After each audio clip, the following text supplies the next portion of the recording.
Hey guys, here we are in the week 11 module, and I want to take a minute to talk to you about Shakespeare's sonnets and your Writing Log 8 assignment. So this assignment is a little different than some of the ones that you've done in the past, and it may be a little bit complicated.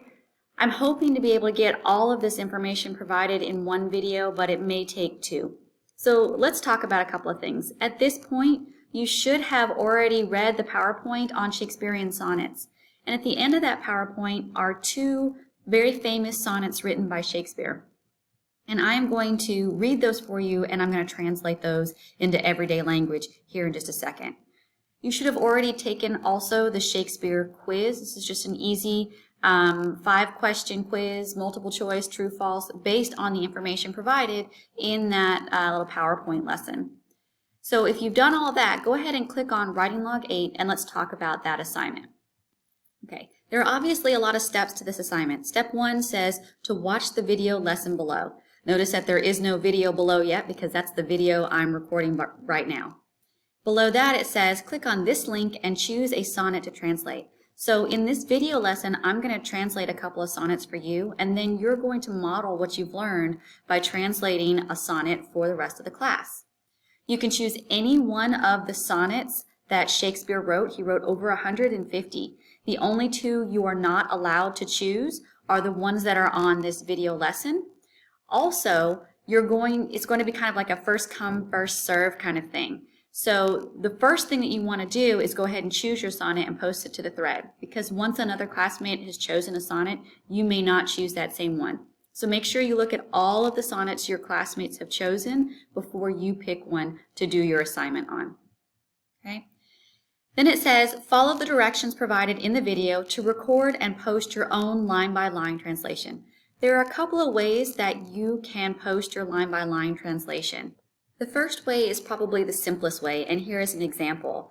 You can simply create a text box with the original sonnet in bold on the left-hand side, and then create a line-by-line translation in contemporary everyday language and put that on the left-hand side of the screen, and then you would save that and attach that to the discussion thread. And I'll show you how to do that real quick. So if you hit reply on the discussion thread, the text box will open up, and below that you will see a little paperclip option here in the bottom that says attach. And if you click on that, it says choose file, and then your Word document box will open up. And so from your documents, you can choose wherever you've saved that side-by-side translation in print. The other option that I recommend is a video option. So here in the discussion thread, you will see a little play button and what looks like a little musical note. And if you click on that, you can choose upload and record media. If you choose upload and record media, there's a record option. And it says mic, webcam, and it'll let you use your webcam to record the screen in front of you, and you can do what I'm going to be doing for you, basically kind of like a mini lesson on one sonnet. Both options are acceptable, and you can get full credit for doing either option. But students who choose the record media option and record themselves translating the sonnet in real time will get a half a letter grade extra credit on the assignment. I highly recommend that you give that a try, if for no other reason than that it gets you comfortable working in this virtual environment using some of the tools that are available to you. After you have translated your sonnet and posted your side-by-side translation, either the print version or you've recorded yourself giving an audio translation, you are going to create a one-paragraph analysis of that sonnet.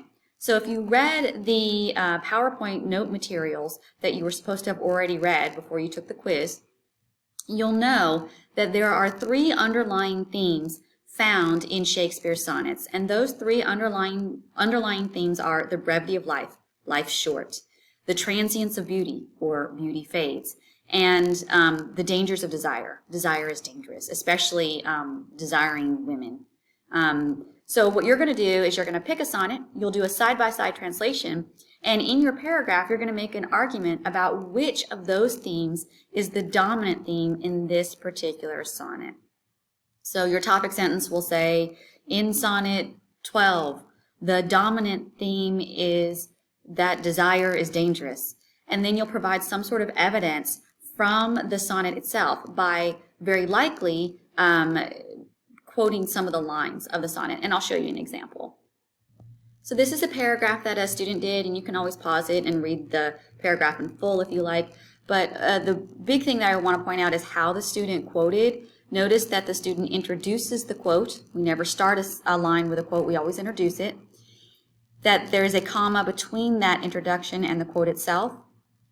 This is new and different for poetry. There's this backslash. We use a backslash to separate lines of poetry, and that's what the student is doing here. This is one line, and this is the next line. So line breaks matter in poetry, so we use a backslash to show where those are.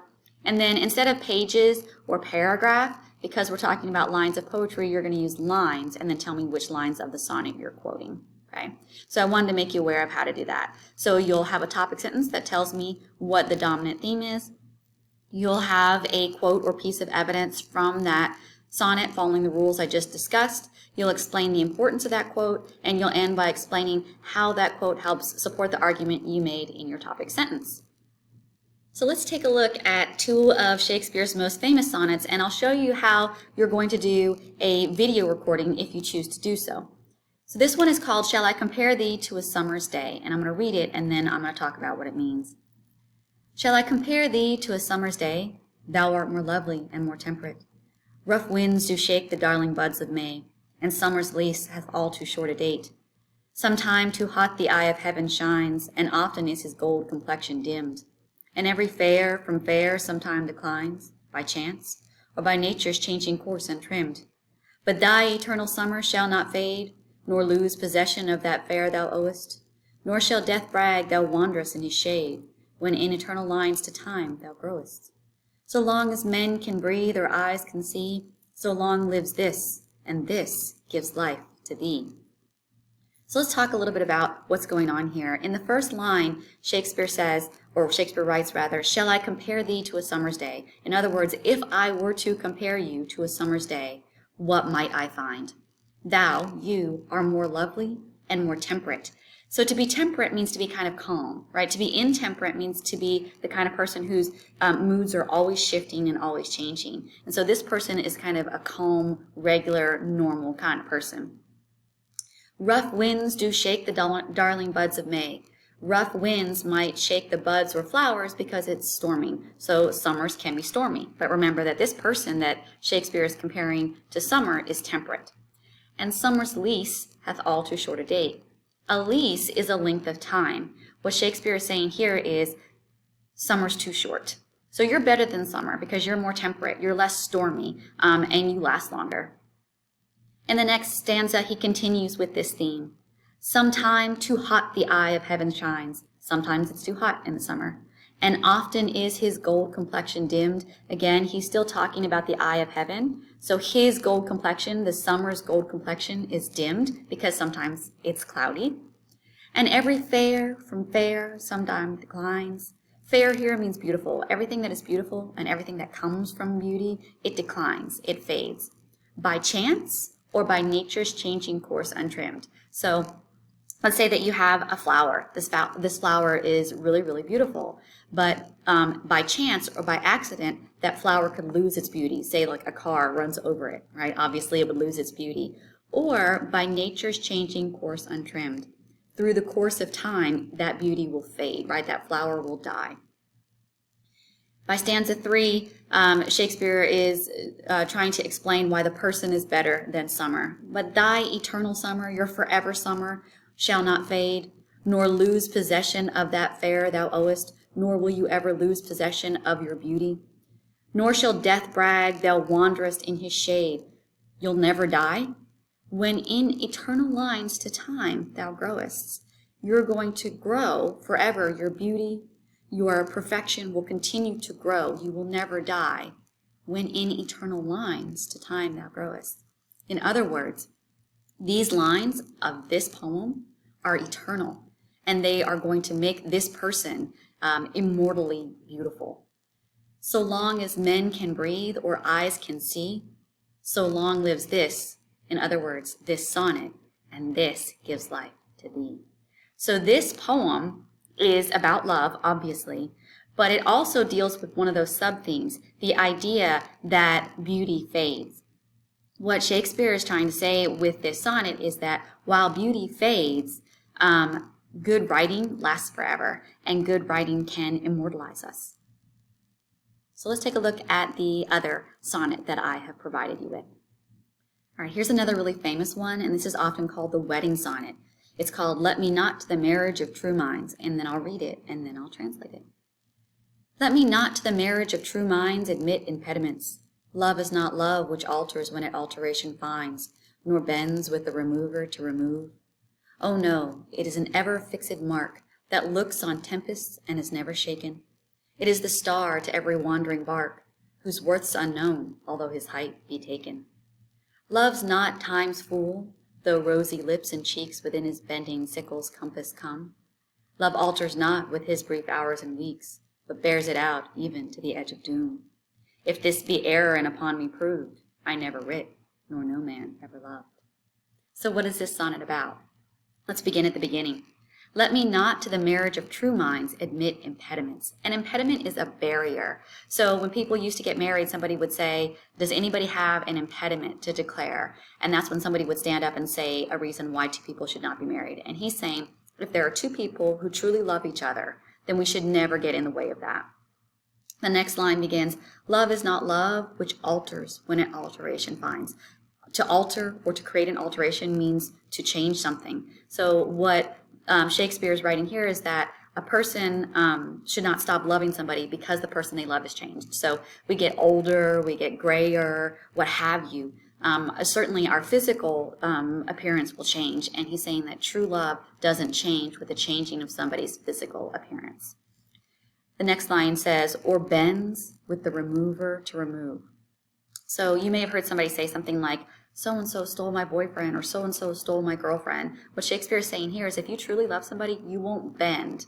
You won't be removed by a remover. In this line, really, remover should be capitalized because he's talking about a person that tries to come in between a couple and break them up and steal one of them away. And he's saying if you truly love somebody, you can't be stolen away. Oh no, love, is an ever-fixed mark. It is a permanent spot, if you will, that looks on tempests and is never shaken. A tempest is a storm, so love continues even through the hard times. It is the star to every wandering bark. A bark in this line means a ship. So he's saying, much like the stars used to guide ancient sailors, love is that thing which guides us through life. It is the star to every wandering bark, whose worth's unknown, although his height be taken. So we take somebody's height when we want to measure them. He's saying we're always trying to measure somebody's love.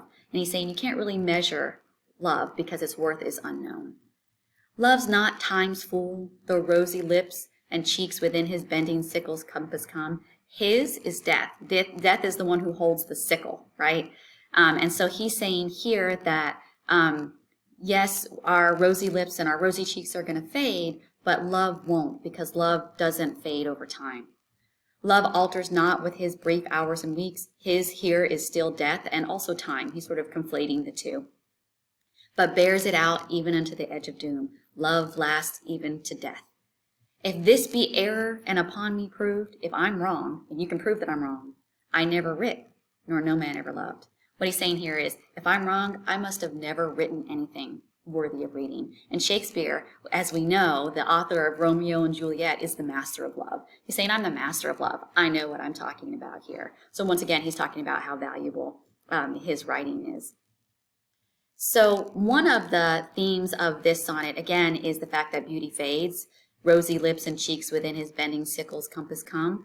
But another here, too, is the dangers of desire, right? This idea of a remover being able to come along and remove you. If you truly love somebody, there is no danger in that desire. So now that you've seen a couple of samples of how these translations will work, you can either create a line-by-line translation in print and attach it to your discussion post, or better yet, you can record yourself, as I have, with the sonnet in the background and your sort of voiceover translating each line by line.